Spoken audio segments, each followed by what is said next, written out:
Hi, welcome. On this video, which is a follow-up to a video I did a couple of days ago where I'm working with Jax, who's trained as a service dog, to get some control issues reversed. And this is where, again, understanding, stepping into a process with Jax, where he had a high level control issues going on when I began the training process, understanding there's going to be more difficult, okay? Because that's the thing to understand when you step into a process, and again, trying to achieve a certain standard, when you see a dog that has high level of control going on, control issues going on, manifesting in a way that Jax was actually biting into the owner's arms, okay, in a possessive way. And knowing that that was going to be more challenging to begin with, which required more investment on my part and on the owner's part as well, then you have to look at where you're at in terms of this issue about a little bit of regression, okay, after a certain period of time, reconciling that, understanding, how things can make sense and being able to move forward and resolve that issue. And that's what I'm doing now. So I'm actually about to meet Jax's owner up near a location at a vet that he goes to work on these issues of these control issues that are manifesting through lunging. Okay, so it doesn't mean that Jax is trying to bite anybody, okay? His mind is pushing out, okay? He's starting to come out of a follower state, and he's gained a little bit of ground that way over the last 3 weeks or so. But then being able to tie that into what's going on in their personal life, okay? Where Jax's owner, his wife, has had an operation. She's recovering, so there's more kind of emotion going on in there. And so again, understanding again how that plays into, okay, off of the level of control Jax had at the beginning, okay? So just when you tie these things together, just understand you have to look at the level of control a dog had originally and the length of time that dog had fulfillment that way, and looking at the process, and then especially when you're dealing with a service dog standard, okay, understanding that when things kind of move backwards a little bit, it's not the end of the world, okay? It just means that you have to approach it again, for what it is, how to reverse that, and need to be working directly with the owner, okay, to overcome that. Because again, once you hit that standard, it's not like you haven't achieved it, okay? You haven't reversed it. Just means that the integrity of that needs to hold true for a longer period of time. So for example, if you do service dog process, say through this system, generally it takes about 3-4 months to hit that mark.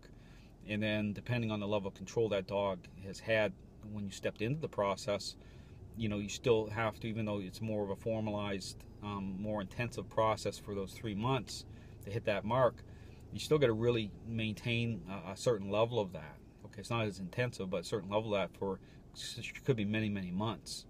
Okay, until really that regresses back till really the dog really truly knows that you're maintaining a good level of control. And so the method has to be a little bit more active in those cases, and has to extend out.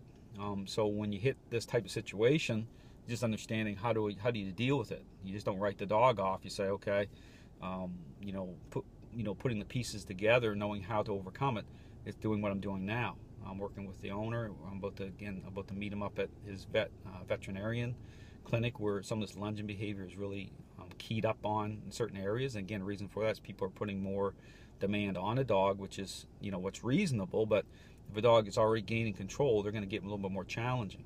So I'm going to meet him at the vet clinic here in just a minute, so I can work with him directly with him and the dog. Because here's the thing, even though I worked directly with Jax one-on-one here the other day, you need to work with that owner, because that's where the control issues are manifesting. Okay, that's how it's getting tied in.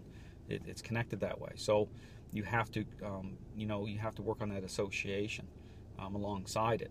And so the idea is, the hope is, I'll be there, be like, I hope Jax is going to be trying to put some of this on display so I can reverse it, which I have no doubt he's going to do, and to be able to work with that owner, work with Jax's owner, to get his confidence back up, okay, to get him really back on track, to get this reversed. And he already understands, discussed the issues with him, so he can reconcile what's going on as well. That's important.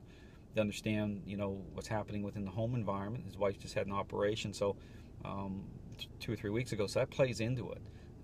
You know, a little bit more emotion, which is natural. Okay, there's nothing critical about any of that. It's just how that aligns to nature with what the dog feels. The dog feels more emotion. They become more empowered, and they take control. So when you deal with situations like that, it's very important to put more structure in place, a little bit more crate with the dog. Don't get too emotional with the dog, especially, this is the point, when a dog has had a high level of control at some point in the relationship. Okay, it takes on a different meaning, and then that can cause these issues. So just understand, it's understanding the past, the present, and the future, how those things all come together to get to where you need to go in the relationship. But to tie this in properly, I need to be working with Jax's owner, which I'm going to do here in a minute, and you're going to see that. So I have my GoPro with me, which I'm going to, you know, I'll either have it in my other hand.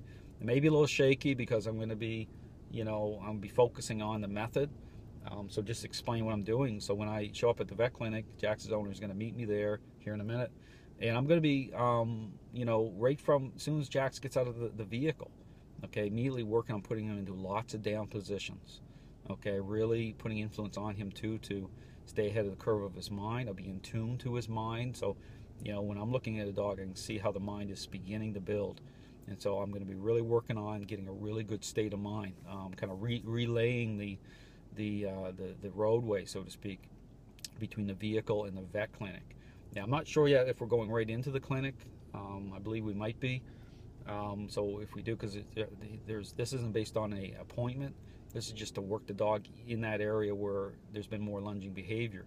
So I'm going to be doing that. You're going to get to see it, which is great.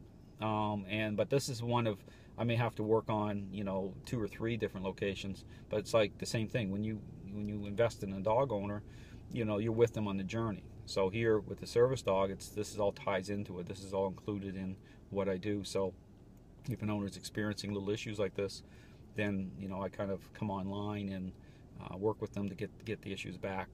So anyway, I expect things to go along very well. But again, I've already worked with the day with Jax one-on-one, that's okay.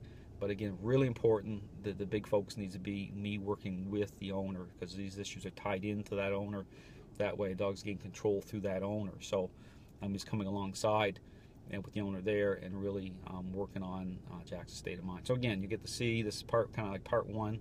You'll see another video with me actually working with Jax and his owner at the vet clinic, or near the vet clinic. So thanks for watching.